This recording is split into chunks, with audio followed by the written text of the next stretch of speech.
దేవుని బిడ్డగా జీవిస్తున్న నీవు కనికరము కలిగిన హృదయాన్నే కలిగి ఉండుము, కానీ కఠినమైన రాతి వంటి హృదయాన్ని కలిగి ఉండవద్దు. ఎందుకంటే నీవు ఆరాధిస్తున్న దేవుడు కనికరం కలిగిన వాడు, ప్రేమాస్వరూపుడు, దయాహృదయం కలిగి ఉన్నవాడు.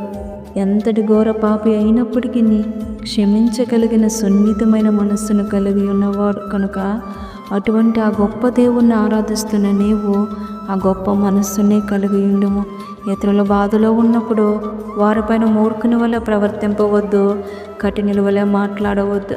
వారి బాధలో, వారి ఇరుకులో, వారి ఇబ్బందులో వారిని ఆదరించుము, వారిని ఓదార్చుము, వారి పట్ల కనికరమును చూపించుము.